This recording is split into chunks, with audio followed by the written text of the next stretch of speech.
time to wind down at the end of the day with Bippy and Kitzi. We've got a story for you. We do, so sit down, hands in your lap, and we're going to read The Clown Said No. No, no, no, no, no. We love that word. Yes, we do. So I'll start, and then Bippy will read a page. Ooh, it's an exciting story. Are you ready, boys and girls? Ooh. No talking throughout, or else the clowns will say no. We will throw popcorn at you if you talk. Hush. So, the clown said no. No. Well, I don't know how to read upside down, so I guess I'm holding it up. There was a breathless hush in the circus tent when the ringmaster shouted, "Ladies and gentlemen and children of all ages, now for our star act, presenting the clown, Petronius, and Theodore, the stubborn donkey." Oh. The audience clapped and cheered. The circus band began to play. But nothing happened.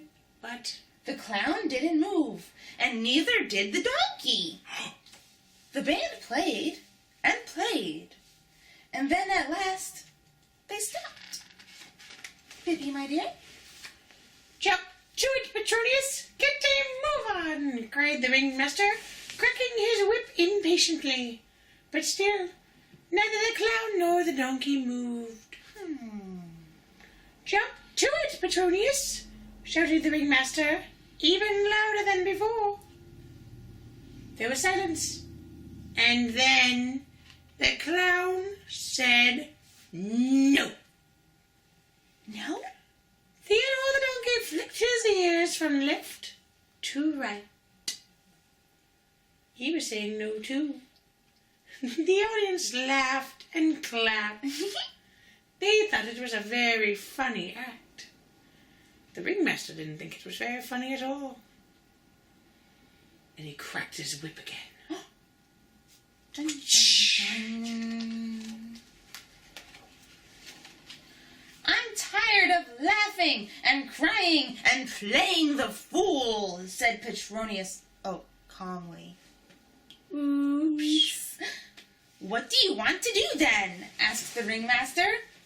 "I want to tell stories to children and poets," said Petronius. The ringmaster swung around and yelled at the donkey, "What about you? Are you planning to tell stories too?" "No, I'm going to listen to Petronius," replied the donkey patiently. And with these words, the clown and the donkey turned and left the ring. Oh my goodness! That is a clownish sin to leave the ring during a show. Yes. Oh dear. This all must be part of the show, the audience told themselves, still clapping. The ringmaster announced the next act. Here comes Ferdinand the Dancing Pony! Doot doot doot doot doot doot doot. Nay. Pony walked into the ring. The ringmaster raised his whip. But the pony said, "I'm not performing anymore. I'm not proud of being just a trained dancing pony." The pony left the ring too. Oh, dear. Ooh. Bippy, what are we going to do? I don't know, Kitzi. The show must go on. It must go on. Let's find out what happens. Feeling quite unsure of himself by now, the ringmaster announced the 3rd, 4th, and 5th acts. Luis the giraffe, Augustus the lion, and Otto the dog. Bark, bark. They all came into the ring, but none of them would perform. The giraffe didn't want to do tricks with her long neck.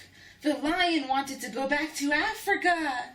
And although Otto the dog liked his ball, he didn't like the collar around his neck one little bit. No.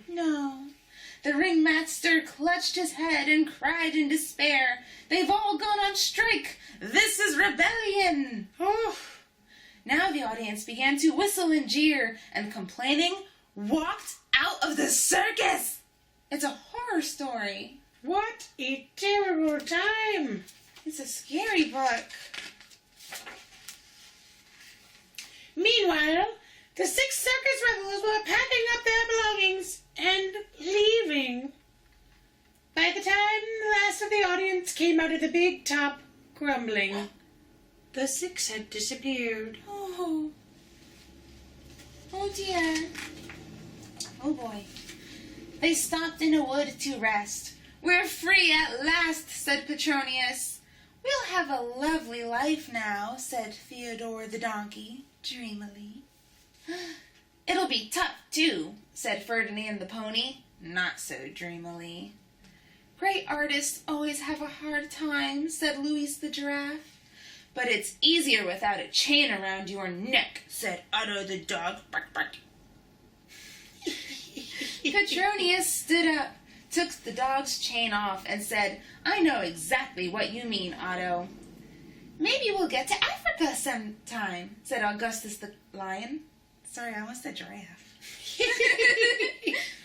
We'll look for work tomorrow, said Petronius. We have to earn enough money to buy ourselves a circus tent and a trumpet. Are they going to put on their own circus? Ooh. Everyone agreed. When there was nothing left of the fire but glowing embers, they lay down to sleep, dreaming happily of their very own circus. Bippy called it. I love it when I'm right. The next morning, they went off to the nearest little town, but only Louise and Ferdinand found any work there. Louise was hired to light the street lamps every evening and put them out again at dawn. My long neck is just right for this kind of work, she said, very pleased. Oh, good for her. Yes. Good for her. Good going, Louise. Ferdinand was pleased, too.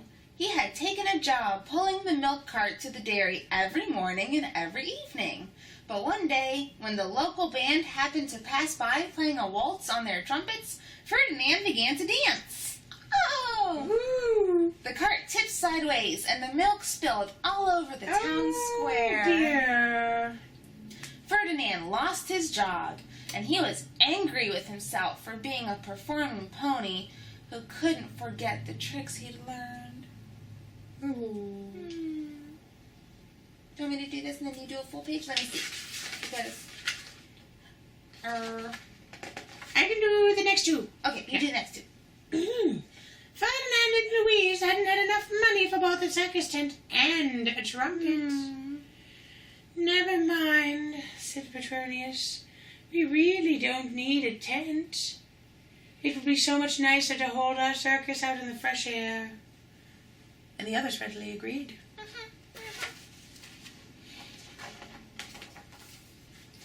Petronius painted some posters, and 3 days later the Circus for Children and Poets gave its first performance. There were children everywhere, and some grown-ups came as well. It looked as if there must be a lot of poets living in this town. Ooh.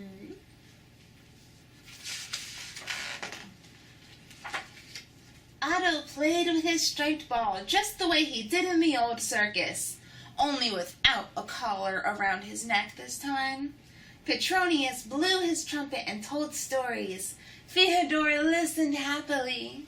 Then Petronius played a waltz for Ferdinand, and this time Ferdinand forgot his tricks and didn't dance.